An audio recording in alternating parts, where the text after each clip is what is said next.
school staff and administration. As for some other broad takeaways during my short time as superintendent, I have witnessed the true resiliency of our staff, students, and their families in overcoming the difficulties of the ongoing pandemic. I am impressed with our division's employees, including administrators, teachers, and support staff, as we work collaboratively to reconnect and re-engage our students. And I want to thank our entire PWCS community for your diligence in preparing for this school year. And I know that together we can and will make it a success. Finally, safety continues to be a top priority as we work to prevent the spread of COVID-19. PWCS works collaboratively with the Prince William Health District to support COVID-19 contact tracing protocols. At this moment, public health and public education are truly intertwined, and we're remaining extremely diligent. We will continue to follow the science, examine the data, and listen to the experts. When it comes to COVID-19, communication to families, to staff, and to the entire community matters. As a reminder of processes, only close contacts will receive direct communication if there's a need for student or staff quarantine. This is in accordance with the health data protections.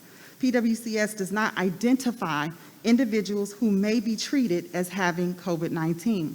Therefore, general school communications are provided to those who are not close contacts.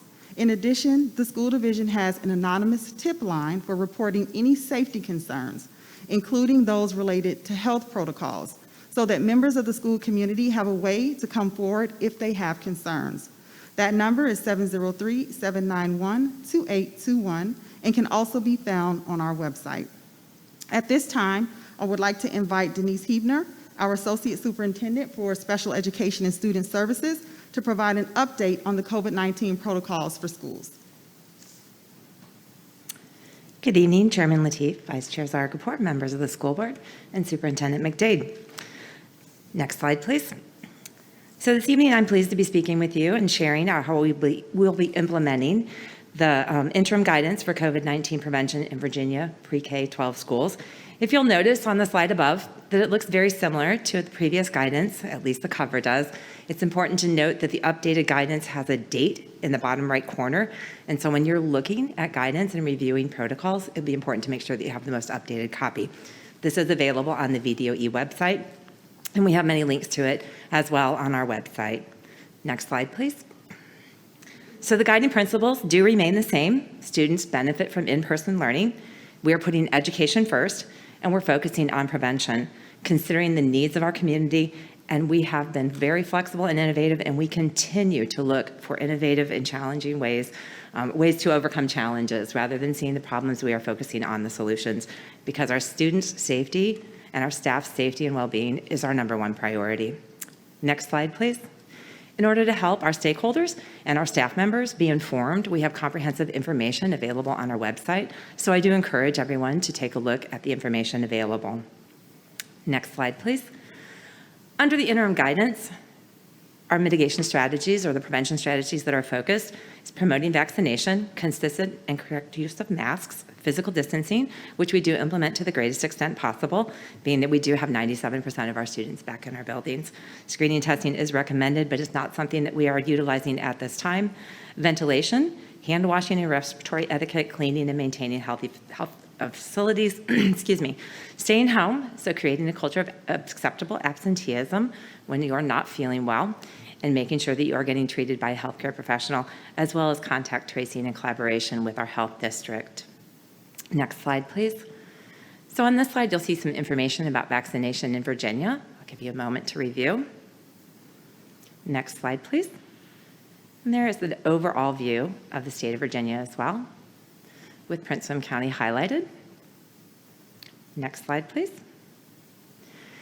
In the state of Virginia, you can see a breakdown by age. As of today in Prince William County, adults ages 65 and over are 81% vaccinated. Over 18, we're about 67% vaccinated, and 12 and over is about 65% vaccinated. So we will continue to look at strategies, including promotion of vaccination, in order to keep our students and staff safe. Next slide, please. As always, we encourage you to work with your building administrator when you have a concern. They are the people on the ground floor there and have the most information available to help resolve concerns. However, if you are not comfortable speaking with a school staff member or administrator, we do have our anonymous tip line that Dr. McDade outlined for you, and the number is there on the slide, 703-791-2821. Next slide, please. So the CDC has highlighted the importance of consistent and correct use of masks. This is one of the mitigation strategies that we are currently using. Next slide, please. So you may have heard me say before that our staff and student safety is our #1 priority. Therefore, for our staff members who do perform high-risk tasks, we will be providing high-risk N95 masks as required for those who come in direct contact with COVID positive or potentially COVID positive individuals, as well as providing to all staff members who so desire a KN95 mask at no charge until our supplies run out. Next slide, please. So you'll see just a definition of what the CDC does consider to be a mask. We do have this outlined as well in our emergency face mask regulation 275-2. We do ask that individuals, when they enter our building, utilize a face mask. Next slide, please. So our overall mask guidance is available on the website, and it is also outlined, all of our policies and procedures in regulation 275-2. Next slide, please. So I would just like to make some clarification or emphasize that on our chart, you will see that in certain situations we have recommended. Recommended does mean it is not required, but it is encouraged should the student choose that option. But students are not required and should be allowed to make their choice in certain situations, such as when they are outdoor for PE, outdoor for recess, and other areas that are indicated on the chart. Next slide, please. So what you're viewing is the bottom of our mask chart there. You can see that's highlighted in red. I'd just like to make a note that our guidance does make accommodations for a variety of circumstances, such as disability or medical need, as well as for specific instructional needs. Next slide, please. So our public health order does outline the persons with conditions or disabilities that prohibit them from wearing a mask. Masks shall be allowed this accommodation.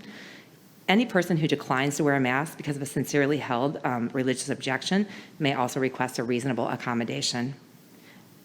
Next slide, please.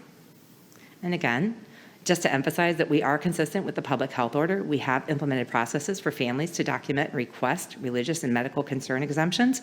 Staff members may contact Human Resources for accommodations, and students and staff may refer to Regulation 275-2 for our processes.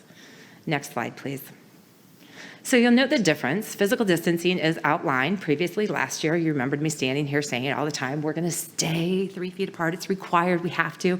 Our guidance has changed. Now the guidance does tell us that we are prioritizing education, even if we are not able to maintain that distance, that we will be having in-person learning. With that being said, we do strive to keep 3 feet of distance in our classrooms, or as much distance as possible at all times. Next slide, please. So you'll notice in our cafeteria, we are taking steps, including seating charts, potting, providing additional spaces when possible in order to minimize the number of students that would be impacted as a close contact. Next slide, please. So one of the questions that we frequently get is how is this ventilation in our schools?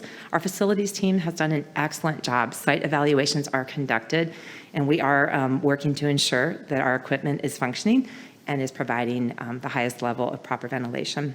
Facility services monitors the systems closely, and they have proper operation and optimal ventilation in our buildings. You can see that there are other strategies that we do implement. We do make available hand hygiene supplies, hand sanitizer, hand soap, and opportunities for students to utilize hand washing, as well as keeping our facilities' high-touch areas cleaned frequently. Next slide, please. We encourage all of our staff and students to monitor their health. Stay home when you don't feel well. And we do ask that you daily evaluate your health. We have this daily health questionnaire available for parents on our website, on the Office of Student Services, for a reminder. Next slide, please.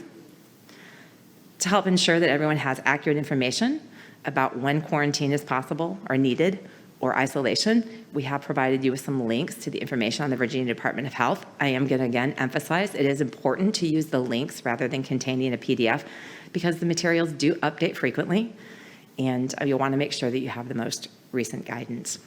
One of the key things that I think I'd like to review is close contacts. So I'll ask to move to the next slide, please.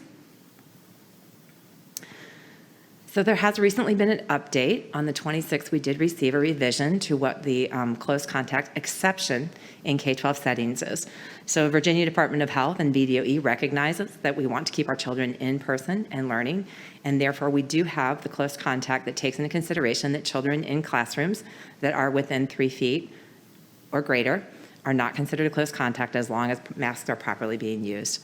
Next slide, please. Okay. So what does it mean? It basically means that when we're identifying close contacts for students, student-to-student contact, less than 3 feet in all situations where both students are masked or whether they're inside the building or outside the building will be implemented. So we are not following the typical 6-foot rule in K-12 buildings, inside and out. It is properly masked. Student-to-student is 3 feet.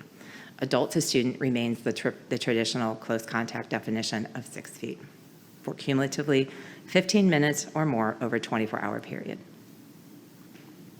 Be a moment to look at that on the slide. Okay, next slide, please. It is important to note that this close contact exemption does not apply in the preschool setting, just in our K-12 classrooms. Next slide, please. And again, there are a variety of sources that we use when we implement our prevention strategies and in order to guide our daily operations at our schools, and those are resources for you to utilize. And that concludes our presentation. Thank you.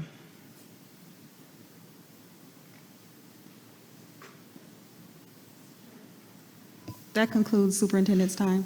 Thank you, Dr. McDade. Appreciate that. Moving on next to